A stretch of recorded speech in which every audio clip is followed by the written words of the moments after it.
Before we start, let's all have a deep breath. So I invite you to close your eyes.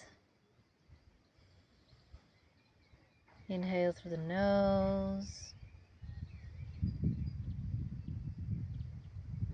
Hold at the top.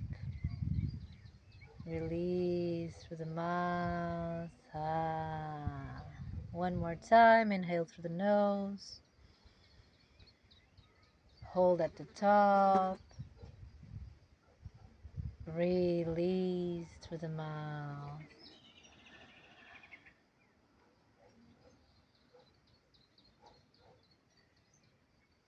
I invite you to connect with an intention for this little transmission.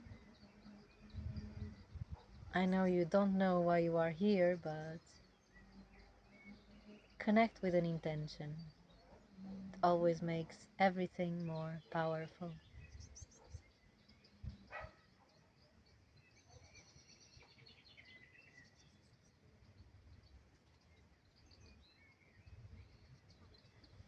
And once you feel ready, you can open your eyes. So welcome to this little transmission. This is the week after the full moon in Libra, very powerful full moon. If you follow astrology and if you follow my channel, probably you felt it. And yeah, these little transmissions that I bring into the channel is a way of me sharing something that I'm very passionate about, which is astrology, and how much this cosmic science, this wisdom, can help us in our daily lives. So today we are going to talk just a quick note about the moon and the moon in astrology, and how important it is to be aware of the moon in the sense of astrology is a language. So first let me tell you that people ask me like, you cannot let astrology dictate your life and da da da da da. Yeah. Yes, agree. But in the end, astrology is just a language to interpret reality. So it's not something that is all the way far away there. No, it's a language. It's a tool that helps us to see reality. And many tools exist. You can also see it through the eyes of Mother Nature itself, looking at the plants and how the ecosystems live. That's already a language. Or you can go even more mystical, go into the tarot. That's another language. Or you can have just a consciousness. That's also a language. So it's not an obligation to follow astrology, and the more in tune with our hearts we are, the more we already are aligned with these cycles. But this is a language that helps us if we are into these types of languages, of course.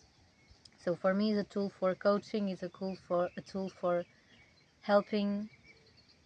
It helped me so much. It helps so many people. Yeah, and I use it to support my clients in their journeys. So in the moon, when we talk about the moon, it kind of reveals something that is hidden. So when we look at the moon in an horoscope, in a natal chart, the sign and the energy or the house where this moon is, usually it's something that it's lacking.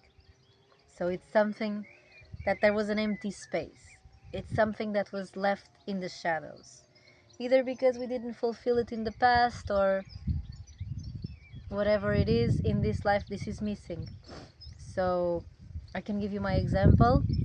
My moon is in the third house in Gemini. So Gemini is the representation of communication, and the third house rules with information, with messages, with siblings, with movement, with connection with your neighborhoods, as well as movements.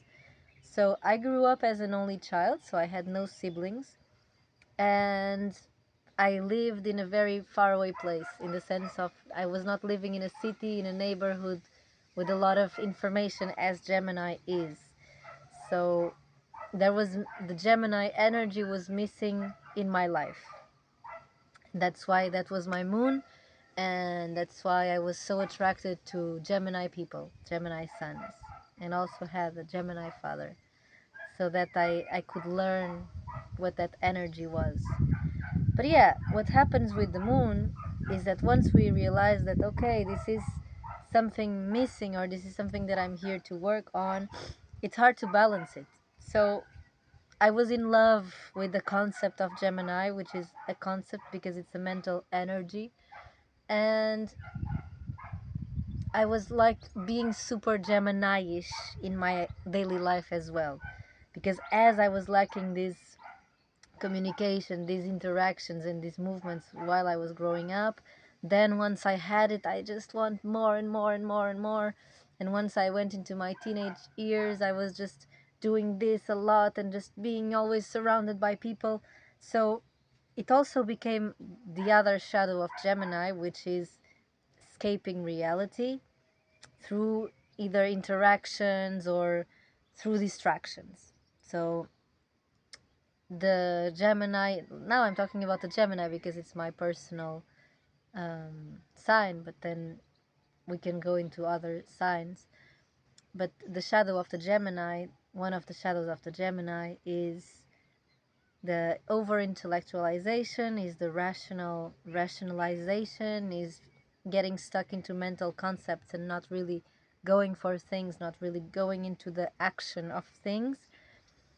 So that's why we balance signs from one side to the other. So the opposite of Gemini is Sagittarius, that represents experience. So in life we come to integrate both the mental concepts with the experience of them. That's how the axis is complete. So when we have a moon in a certain sign, that represents our patterns, that represents our impulse. So my impulse was, when something happens in my life, some heavy stuff, I tend to go into rationalization, I tend to go into intellectualization, I tended to go into distraction, having a lot of information, lots of things, starting lots of things and not finishing. This is also the shadow of the Gemini, because it wants more information, it's curious, and infinite curiosity is amazing, but then it's distractive. So that's why we learn focus with the Sagittarius. We integrate both. And this happens with all the signs, not just axis Gemini, Sagittarius. So for instance, a moon in Aries will have as a shadow side either an over independence, also probably impulsiveness, but it could also be dependence. It could also be either a lack of independence or a lack of dependence, because it always can go into the different aspects. So you balance a Gemini moon, a Gemini Aries moon with a Libra moon, with the Libra energy. You balance the Aries with the Libra. You balance the Taurus with the Scorpio. You balance the Gemini with the Sagittarius. You balance the Cancer with the Capricorn. You balance the Virgo with the Pisces. That's how it works. So if you have, let's say, a Cancer moon, you are overly sensitive and your impulse is always to go into the protective mode, like close yourself in your shell. It's important to learn how to strengthen your center, to have a strong connection with your center, to be a little bit more Capricornian, meaning Capricorn represents structure, so to have a strong structure so that if something comes your way, you don't break and hide and protect and never leave the shell again. It's also important if you have, for instance, a Capricorn moon and a tendency to, when something happens, go over work and rationalize and be cold about it, like practical cold, to feel. So to balance it with the Cancer, with the sensitivity, with the emotional part.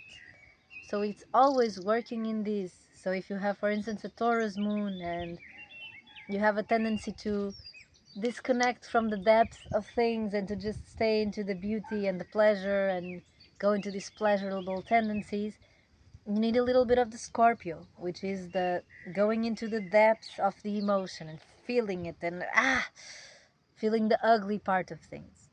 But if you have a Scorpio moon and it's super intense and you cannot deal with it because it's too much, then you also need a little bit of the Taurus. So a little bit of stopping to smell the flowers.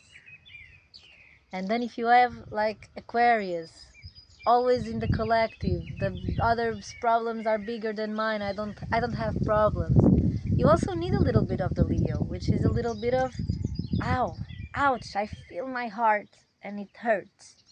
And if you have a little bit of Leo moon and you want to be the center of attention and you do a drama every time something happens, go a little bit on the Aquarius. Like, okay, yes, there are other things happening and this is big, I feel it, but it's not the end of the world.